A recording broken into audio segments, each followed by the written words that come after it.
Welcome to the Daily Plunge. We are in the Gospel of Matthew, chapter 9, verses 18 through 26. Now, as the rabbis are giving Jesus a bunch of crap about who he's eating with and about hanging out with tax collectors and sinners, the synagogue leader comes running up to him, right?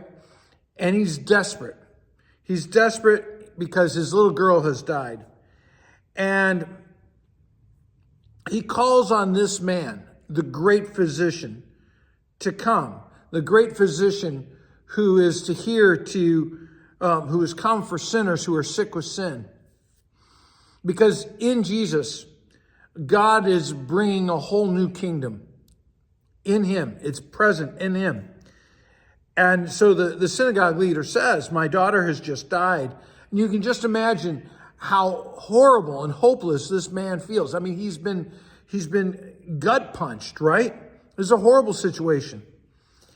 And yet, in the depths of despair, the man cries out, you can make her live, right?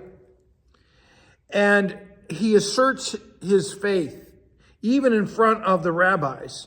And the thing is that what we do reveals what we believe about God and what God can do. I mean, if you don't go to worship very often, you don't believe that God is worth your time. You don't think he's more important than anything else in your life. If you don't read his word very often, you don't believe that his word has power to give you hope and faith.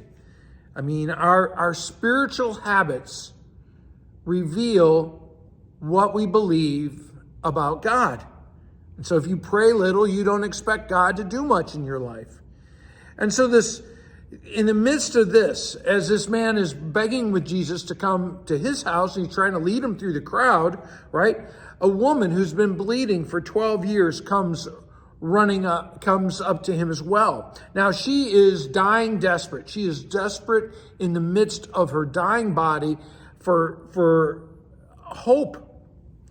And she believes that if I can just touch his cloak, I will be healed. Her spiritual practice of reaching out to Jesus reveals what she believes about Jesus, and he sees her. And he says to her, take heart, have courage, have hope beyond the fear. Your faith has healed you.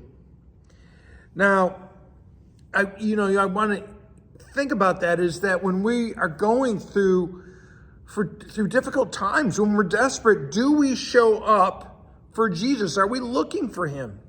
Now, the synagogue leader is impatient. He's trying to drag Jesus to his house, and everything keeps blocking him. And so finally they get to the house, and it's noisy. There's wailing, there's a commotion, and it says that the people were playing the pipes, and you can just imagine, like playing bagpipes and playing a mournful Amazing Grace. There's these mournful songs of this funeral. And into the midst of this funeral, Jesus says, go away, the girl's not dead. And they laugh at Jesus. They ridicule him and they question him. Who are you to come into a funeral and tell us it's not death, right? What do you mean she's not dead? But Jesus has come to change the narrative. Life has come into the midst of death. That's what's happening in Jesus. He is not just the great physician. He is the resurrection and the life. And it says that after he has brought life in the midst of desperate death, that the news has spread all over. Hey friends, thanks for listening to the Daily Plunge. If you like this, please share it with others, subscribe, make comments, whatever, would help you to grow in your faith. That's why we're here. Thanks friends, have a blessed day.